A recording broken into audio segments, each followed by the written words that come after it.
How to make 2026 the best year of your life. Most people set New Year's resolutions, they go into the new year as the same version of them and then expect things to change. But I'm gonna break it to you.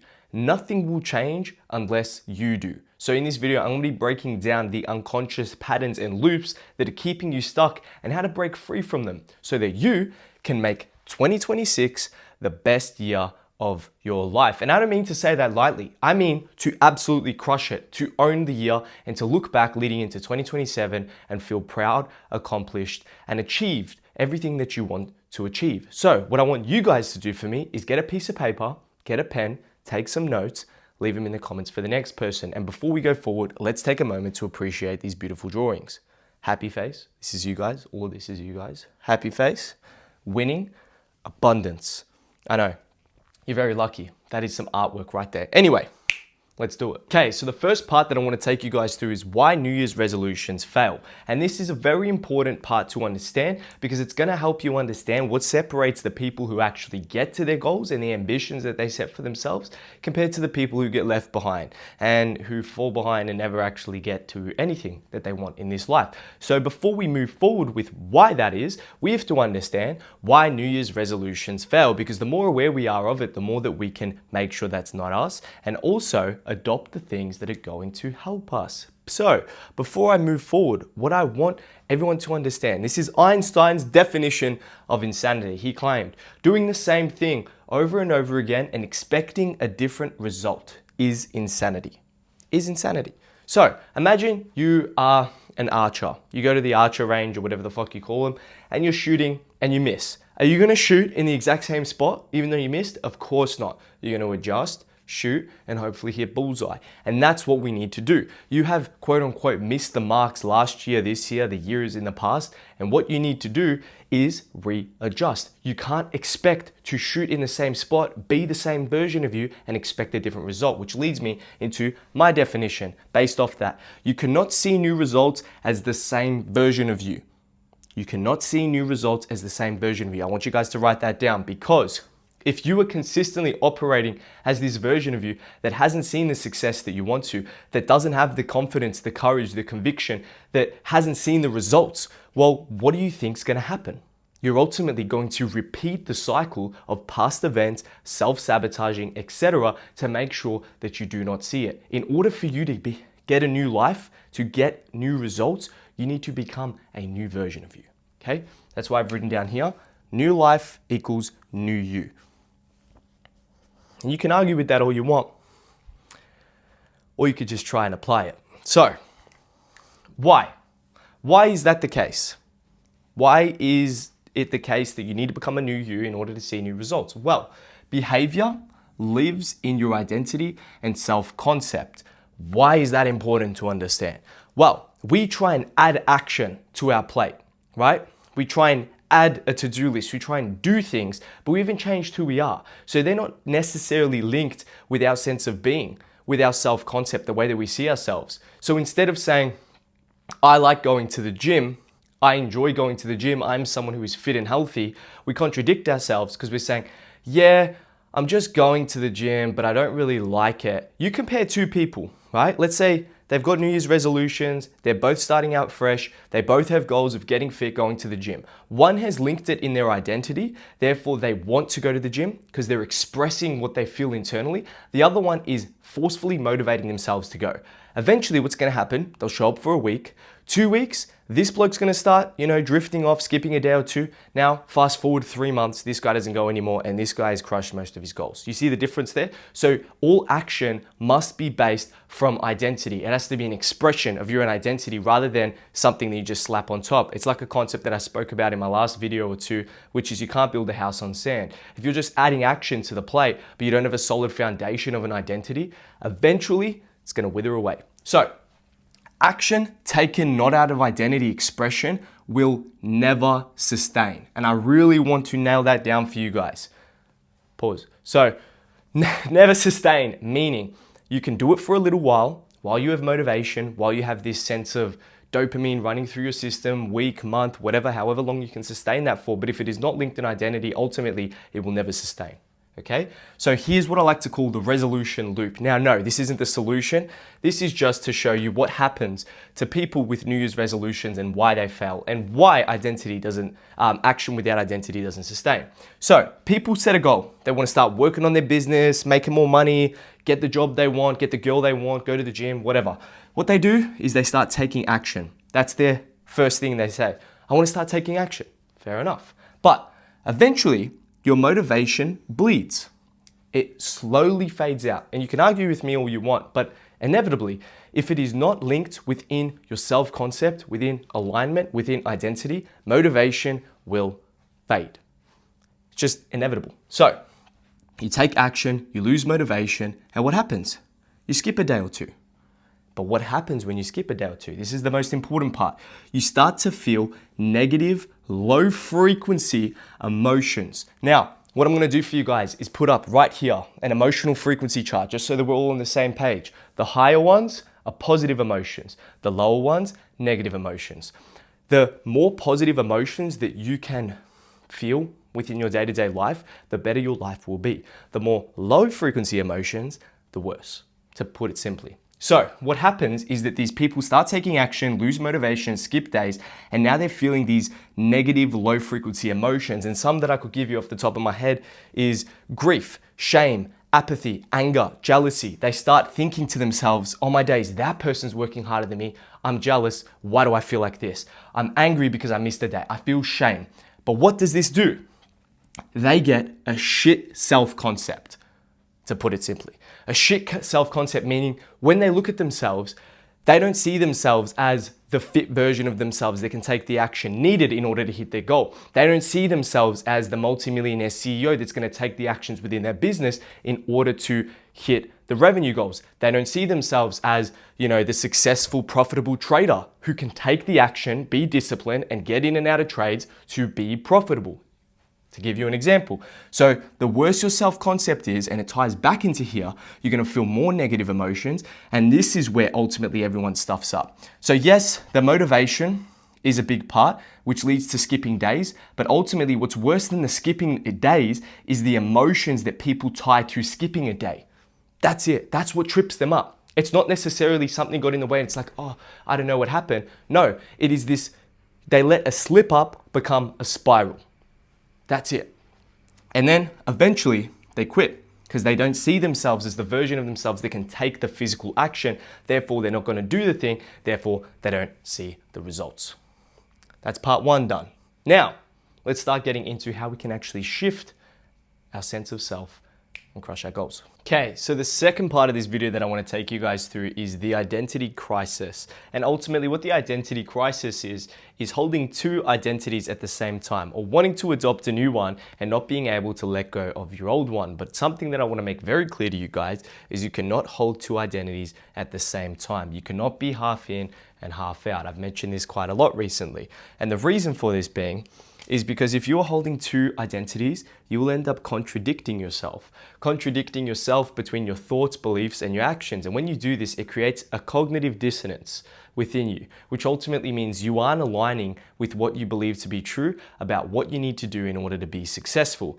And what this will ultimately do is lead to confusion. It will also lead to negative, low vibrational emotions that I touched on earlier, but more importantly, confusion. And what happens when we broadcast the state of confusion, the universe brings us more confusion back into our lives. It gives us more things to be confused about because at the end of the day, whatever we are broadcasting internally will be brought back to us externally. So if we are consistently broadcasting a state of confusion, a state of cognitive dissonance, a state of anger, doubt, fear, that will be brought back to you. This is why I say, if you can be, there's a quote that I heard, I'm pretty sure Hormozy said it, not sure who said it, maybe Hormozy. He said, if you can be sad for no reason, then you can be happy for no reason. I 100% agree with that. And a lot of people might take that offensively, or they may think, well, emotions are natural, whatever the case is. Fine, yes, they are. But with that being said, you have a large control of your emotions than you think. The only reason that you think you don't is because we live in a society right now where we are overstimulated.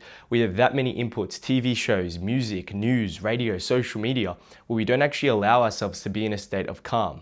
Think about it. We're consistently being programmed by things. Doesn't give us a lot of time to just chill the fuck out. So what happens is we can control our emotions. And if you don't want to see something, if you don't want to see more pain, more fear, more anger, more guilt, then do not choose to feel them, is what I would argue to you. So, more confusion, which ends up leading to a downward spiral, which will ultimately bring you back into the older version of you because it is more comfortable and it knows everything. It knows how you operate, it knows how you are, what you do, all of that. So it's spent more time with this older version of you rather than the new version of you, and therefore it will naturally, by default, try and go back to that old version of you. But here's what I would argue. You must adopt the identity of the higher version of you. You can't have two, so we need to almost kill off this identity. And although we won't be able to wholeheartedly, because it'll always be living there, it'll always be in the back of your brain, subconsciously speaking, we can reduce its impact on our day-to-day lives. And we do that by getting a piece of paper and writing down, what would this higher version of me, what do they do? What job are they doing? What business do they run? What type of relationship do they have? What are their daily habits? How disciplined are they? All of that. What do they do? How do they feel on a day-to-day basis? Do they feel courageous? Do they feel loved? Do they feel happy, abundant, joyful, calm, content? What do they feel? Write all of this down. What do they believe to be true about themselves, life, and success? Because this is very important. Your beliefs ultimately shape what you experience. Your experiences shape your reality. All comes flow and flow. So, what do they believe to be true? Ultimately, the higher version of you would believe that, money is easy to come by. Money flows into my life effortlessly. I have loving relationships around me. I'm happy, I'm abundant, success is mine, all these things. Because chances are right now you're holding beliefs that don't serve you. You're probably saying, shit, money's hard to come by. Business is hard. Hard work equals success. If you believe hard work equals success, but you're not a hard worker, cognitive dissonance. What do you think is going to happen? You're not going to feel worthy of achieving that goal. And if you don't feel worthy, the universe won't give it to you, or God.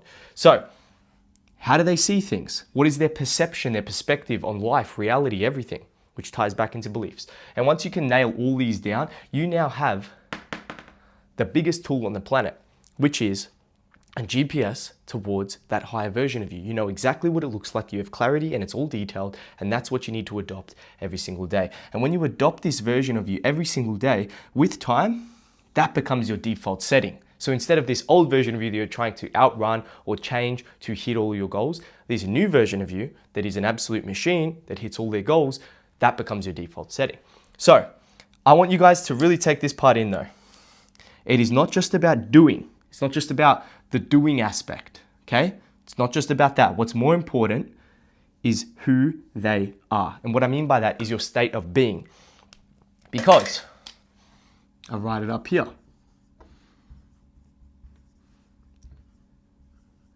Your state creates, ultimately. And right now you're operating from a state that is not currently serving you. You're operating from a state that may feel scarcity, lack, poverty, shame, apathy, grief, everything that you do not wish to feel. You're operating, you're broadcasting those emotions, you're broadcasting that frequency, and because of that, that's what you're seeing in return. But when you can change that, when you can change your state, ultimately you'll be able to create the reality that you wish to see. Now, don't get me wrong, doing is an aspect, but being is a stronger aspect than doing. So, next part. So, the next part that I want to take you guys through is change the state, not the date. Ultimately, what this means is time is an external variable. Whether you like it or not, you cannot control time. You cannot rewind time. You cannot fast forward. You are just in the present moment. But with that being said, what you can control is your internal state. Your internal state, also known as frequency. And I'll tie this all together with my last part, which was identity, in just a moment. So your frequency, which is ultimately nothing more than what you are broadcasting every single moment. Now, frequency can sometimes sound a little woo-woo. People might hear it and be like, I don't get it too much, but ultimately it is your internal state. Picture yourself as a radio, and every single day you are broadcasting a tune of some sort, a signal, a radio wave. And whatever you are broadcasting is what will be brought back to you. So this is the aspect of being that I talk about a lot. Identity is who you believe you are. Frequency is what you are broadcasting moment to moment, okay? Here's what your frequency is made up of. Focus, perception, beliefs, your emotional state, and the conviction that you have for yourself and life. And ultimately, your frequency determines your reality. That's just how it is. Game is game. Don't hate the player. So, with that being said, let me break down each one of these so that we can get a clearer understanding of what this means. Focus, meaning what you are consistently focusing on a day-to-day basis. Let's say you want to see success within your life, but you're fixating on everything that went wrong in the past, or you're fixating on what's going to go wrong next, or you're complaining and judging others. What do you think that's telling yourself? What do you think that's telling the universe, God? You are fixating on what you don't want. It's kind of like going to, I already used that analogy. I'm trying to think of a different one. Let's say you go somewhere, you don't speak English, you try and order something and you say, I don't want that. What do you think they're gonna give you? They're gonna give you what you fixated on, right? What you put heavy emphasis into. So that's ultimately what focus is, what you are consistently fixating on a day-to-day basis. Second one is perception. And ultimately perception is, how do you see things? How do you see people? How do you see yourself? How do you see business? How do you see money? Because it's funny, let's take money for example. I know a lot of people personally, and they say to me, money isn't everything. Money is bad. Money is the root of all evil. But then they live out their day-to-day life chasing the thing that is so bad and so evil. But how can it be evil? Money is nothing more than a tool. This is what I want you guys to get. Money is nothing more than a tool. However someone uses it can be used for good or evil. The same way that a hammer could be used to build a house or harm someone.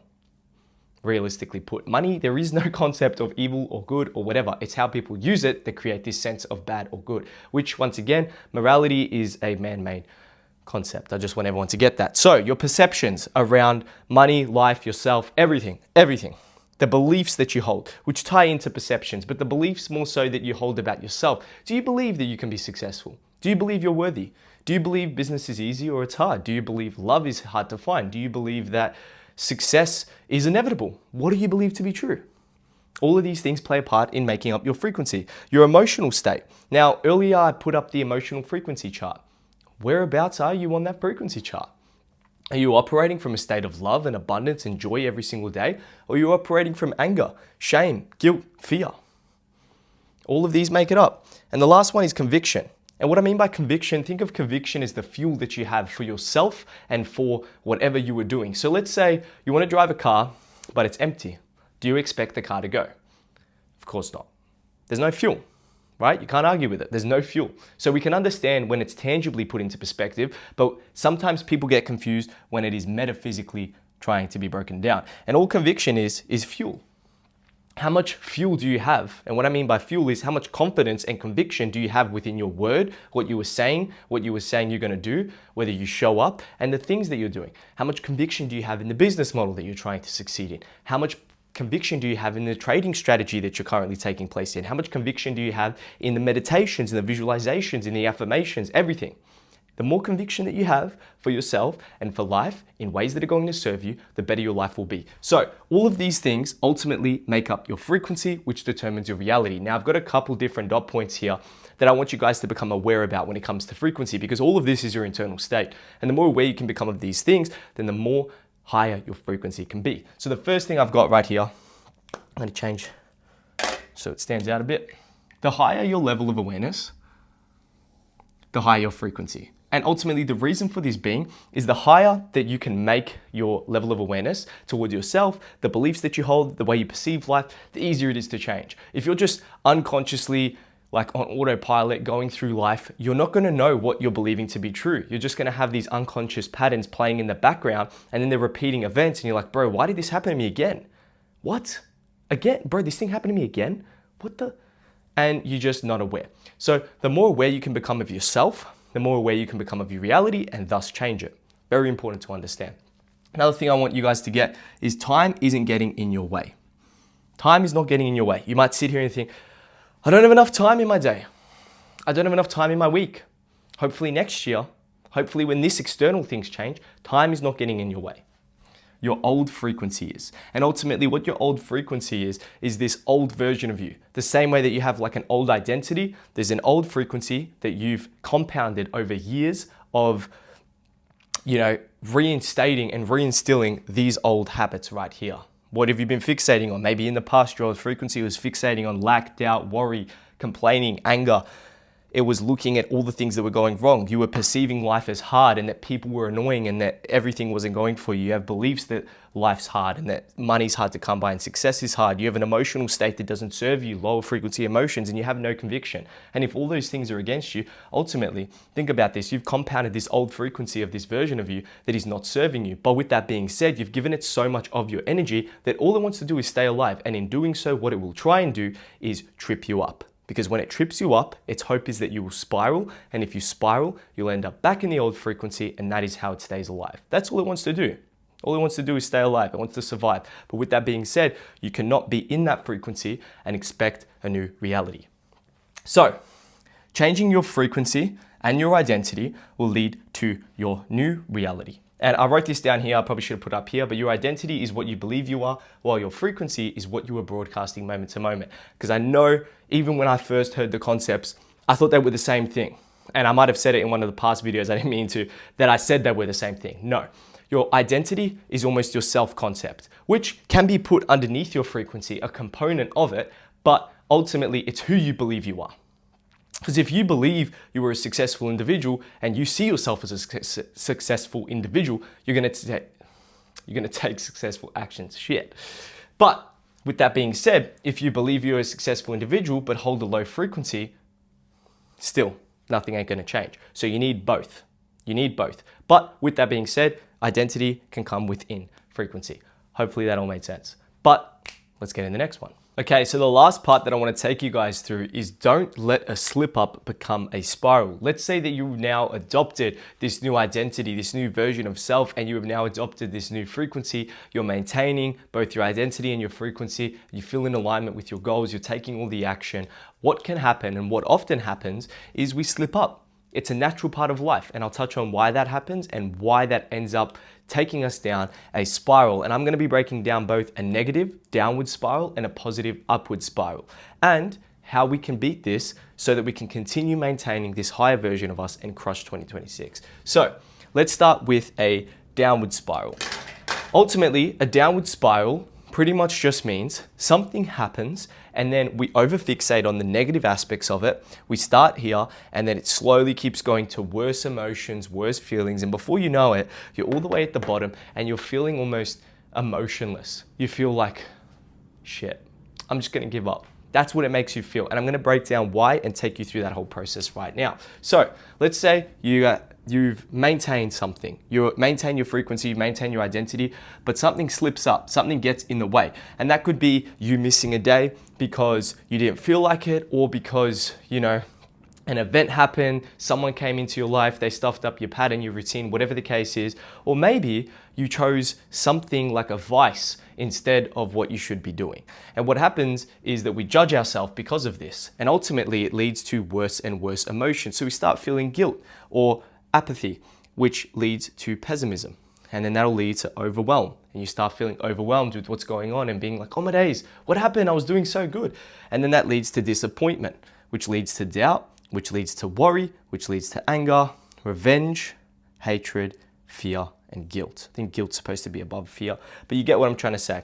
And it consistently goes down and down and down, and you end up feeling worser and worser emotions that do not benefit you at all. So ultimately, this is not what we want. We don't want this downward spiral. We're avoiding that at all costs. And I'm going to teach you how you can completely just move out of the way. When you feel like a downward spiral is coming, move, let it pass. And I'll tell you how in just a second. But first, let's go towards an upward spiral, meaning you're maintaining your frequency, you're feeling these good emotions, you're in the right emotional state. You're going to feel a level of contentment within your life. You're not worried, you're not stressed, you're not doubting anything. You feel content, which leads to hopefulness, optimism. You start feeling optimistic about yourself, about opportunities coming your way and things going right for you, which leads to positive expectations. In my last video, I spoke about the law of expectancy, and ultimately whatever you expect to be true, reality will bring to you, which leads to the law of preparation. And whatever you prepare for, you make change. If you're going to get a new car and you know that new car's coming tomorrow, you're going to sell your old one and make room. That's all comes into play. So positive expectations, enthusiasm, which leads to passion within your work, within your life, whatever you're doing, joy, love, and the very top of the emotional chart, which is enlightenment. That is what we want. We want this upward spiral. This right here, 3 ticks. This is what we're aiming for. The only spiral we want in this life is an upward spiral. And ultimately, this can also be conceptualized as momentum. When you have momentum in life, you feel unstoppable. Honestly, you feel bulletproof. And I've had periods where I've had high momentum. I've had periods when I've had no momentum. And the discrepancy, the difference between them is extraordinary. When you have momentum, you feel like an extraordinary human being. You feel like you can do everything. You feel like you can be anything you want to be, and you feel limitless. But when you lack it, due to potentially a slip up, being the old version of you, being the old frequency, leads to a downward spiral. This is like the lowest plane of existence that you can get. That's usually what happens when we judge ourselves after slipping up. But the way that you can avoid it and get here and consistently keep rising and smashing all of your goals and smashing life in general, what I want you to understand is that you can't be perfect all the time. This, I prefer to put down here. I should have rearranged that. We're just going to go through it. It's the same value right here. You can't be perfect. Now, by no means do I mean to tell you, it's okay, go slack off. No, you still need a level of discipline. But when I say discipline, online, I feel like we went from two polarities of being lazy and being disciplined. But the truth is, everyone is disciplined in some aspect of life. It just depends what area of discipline you're in. Like, for example, I can look back in my past, and there was a time, maybe when I was younger, 15, 16, I was playing video games non-stop. I could sit at a screen for almost 12 hours straight, and I would think to myself, shit, I lack so much discipline. I should be doing so much more with my life. But little did I know that what I was doing was being disciplined. Maybe not in ways or areas of my life that were serving me, but I was staring at a screen. I would legit go toilet as minimal times as possible, wouldn't eat, and I would just be staring at a screen playing games. That is discipline. To be able to sit there and hyperfixate on something for an extended period of time, discipline. Right? So I just didn't have it in the right area. So ultimately what I'm getting at is you can't be perfect. This is what I want you guys to get. Discipline, when I say discipline, you just got to keep the promises made to yourself. If you say you're going to wake up at 7 a.m., you wake up at 7 a.m. If you say you're going to meditate, you meditate. If you say you're going to go to the gym, you go to the gym. Be very selective with what you say if you don't know if you're going to do it. You only say what you do, and you do everything that you say. That's discipline, which ultimately bleeds into conviction. Like I said earlier, the more conviction you have for yourself, the more better, higher frequency it will be, and the better your reality will be. So let me switch markers for this one. I like making it pop. You know what I mean? Pause. The problem isn't the slip up, right? That's not the problem. It is the emotional reaction to it that creates a downward spiral. So think about the times where you've been in good momentum, you've been so disciplined, you've been consistent, and then all of a sudden, something happens. Something happens in your day. Maybe you skip a gym session, maybe you skip the work block that you're supposed to do, whatever the case is, extrapolate it to every area of life. And then what happens after that? You feel these lower frequency emotions. You feel pessimistic, you feel doubt, worry, guilt, shame, anger at yourself. Now, ultimately, that's what bleeds into the spiral. That's what creates the spiral. It wasn't the slip up, it was the emotional reaction to it. So imagine if you slipped up. On a rare occasion, you slipped up and you chose to sit with yourself and to embody a state of calm. That will not affect you. It will not internally affect you, therefore it will not externally affect you. Therefore, you will not be going down on this spiral. So, the emotional reaction is what creates the spiral. Guilt, shame, fear, doubt, etc. Okay? So now that we know that, let's become aware of this next thing, which I will swap once again. You are trying to become a new version of you, right?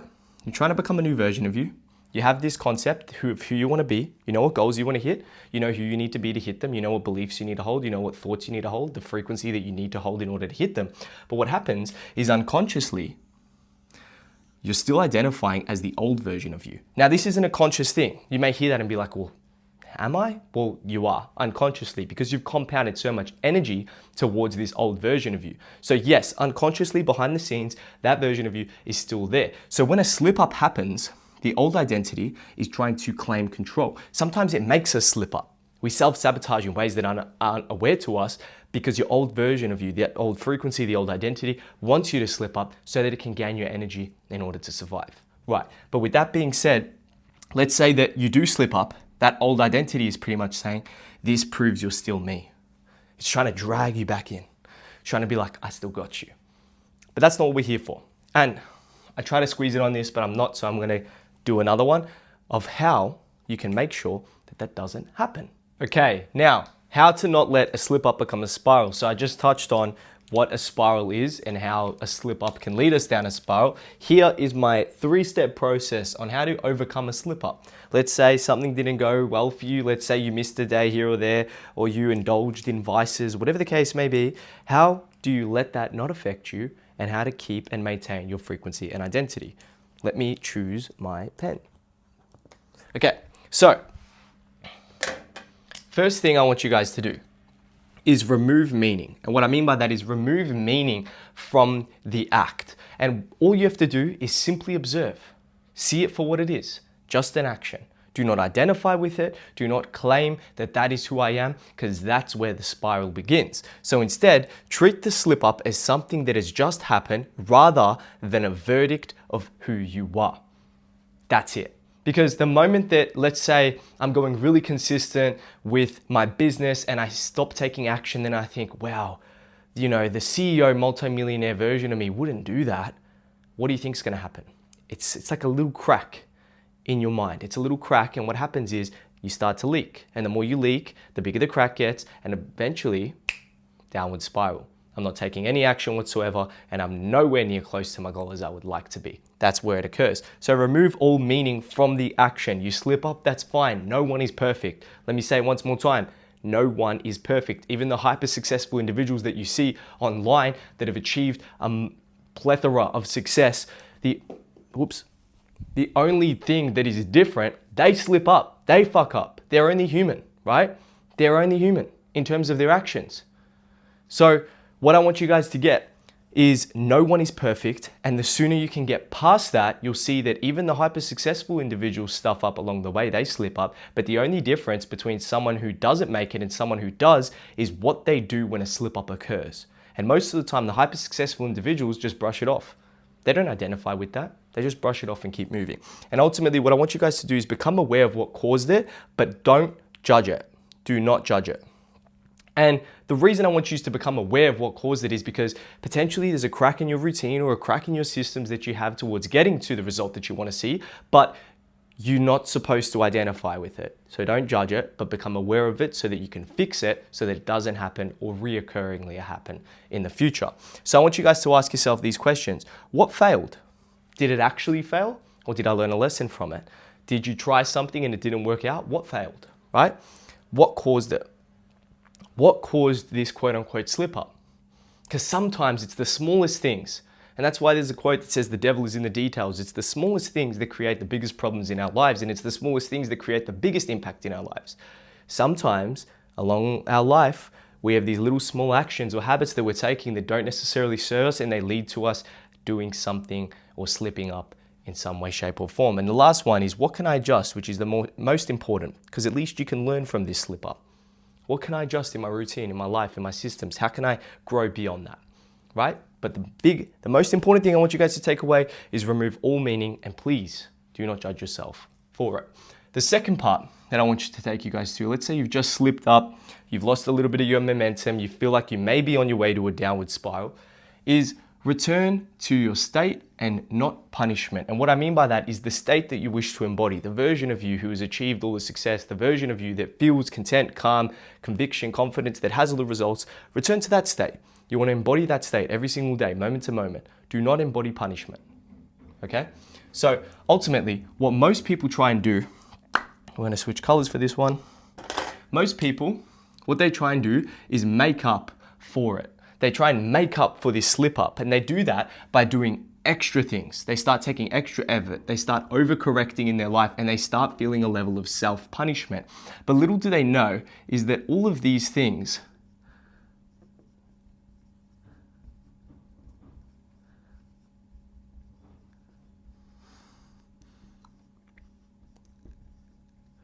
further strengthen the slip up. And they do that by feeling these low frequency emotions, which then almost create like a self-fulfilling loop, like it keeps happening on repeat until you're all the way at the bottom of that downward spiral. So instead of that, what I want you guys to do is do this. I want you guys to calm your nervous system, and ways that you can do this is pretty simple. Just cultivate a level of calmness within your life. What I find is that a lot of people are go, go, go, busy, busy, busy, but they never find time to sit with themselves. Solitude, stillness, meditation. You might hear that, roll your eyes, oh, not this shit. Well, listen, I'm telling you right now, it is one of the biggest things that you can do for yourself. I know there's a quote that I heard the other day. I don't know who it was by, but ultimately what it was is everyone should be meditating for at least 20 minutes every single day, unless you're busy. Then you should be meditating for an hour. And that was light bulb moment for me, because ultimately it's so true. We're constantly in this run and this action and this, that, without being aware of our internal state, our consciousness, our pattern, our frequency. And ultimately, your frequency and your consciousness is the biggest predictor of reality. So if you're running around like a headless chicken, great, but if you're not in the right state, then you're only going to create things that you don't want, realistically. So I want you guys to cultivate a level of self-awareness and a level of calm within your life. So calm your nervous system, go on a walk, sit in silence, maybe read a book, meditate, just chill the F out. That's what I want you guys to do. Now I want you to re-enter your baseline state, also known as your frequency. Ask yourself, what is that higher version of me doing right now? How would he react, or she? How would they react to this slip up? Would they beat themselves over it, or would they just pick up and go again? Would they identify with it, or would they just brush it off? And the last thing is take the next right action. Doesn't need to be perfect, but just take the next right action. Maybe you slipped up, maybe you've skipped on a couple of days of the gym. What's the next right action? Do some push-ups. Maybe you haven't been doing the work in the business that you know you should. Do one thing. Send an email. Do a needle-moving task in your business. Take just one small action, which leads me to the last and final step, which is reassert your frequency. Now, I want to emphasize this time and time again. Your frequency is the biggest shareholder of your reality and what you experience, and thus, ultimately, what happens in your life, all the outcomes, all the results, everything. I'll repeat this time and time again because I really want you guys to understand the importance of it, right? And what you are broadcasting on a day-to-day basis. So what I want you guys not to do is do not identify with the slip up. Like I said earlier, leave it. Do not identify with it. Do not choose to wear it as a badge of honor of, oh, this is me, this is who I am. No, don't identify with it, brush it off. All I want you to do is simply observe and choose the frequency you wish to embody. So if you know that there's a version of you that is hyper successful, that's hit all of your financial goals, that is successful in the career that you want to be successful in, that is the love life that you're looking for, that is just abundant in every area of life, whatever your definition of success is, let's say there's a version of you out there. You need to adopt that frequency every single day. Every day. Now, the easiest way that I know how to do that, this is a little bonus, the easiest way I know how to do that is to sit in a state of meditation, calm, for 10, 20, however long it takes. Might take 10, 20, 30 minutes until you feel really calm. Then you want to play a scene that ultimately reflects that higher version of you. Maybe it's someone congratulating you on something that you've achieved, and you ultimately want to link emotions to that, because emotion is the language of the subconscious mind, meaning the deeper part of your brain, and then everything will unfold from there on out. It's a little bonus tip for you. So, you want to observe and choose the frequency that you wish to embody. Do not choose to identify with the slip up. I want to emphasize that time and time again, okay? Broadcast the state of your desired reality only. And desired reality meaning a reality where you've achieved all the success that you want to, right? And the moment that you do this, you'll find that you can brush this off so easily. I didn't go to the gym, it's okay. I'll smash it today, tomorrow. I didn't do this, it's okay. I'm gonna do it now. And ultimately, you're going to build momentum and therefore build an upward spiral. And when you have momentum, life almost works in your favor. But when you have momentum, here's the funny part. A slip up will happen. Not because anything's trying to, well, technically it can be a frequency, the old version of you trying to trick you to bring you back. But with that being said, you just need to be aware of that and not identify with it and know that it is only the games of that old version of you. So the more aware you are, the easier you can change, and the easier you can keep growing and broadcasting a frequency that is going to serve you. But anyways, I hope you guys found this video valuable. You got any other topics that you want me to cover, drop them in the comments. Got any questions whatsoever, feel free to DM me. But like always, I'll see you in the next one.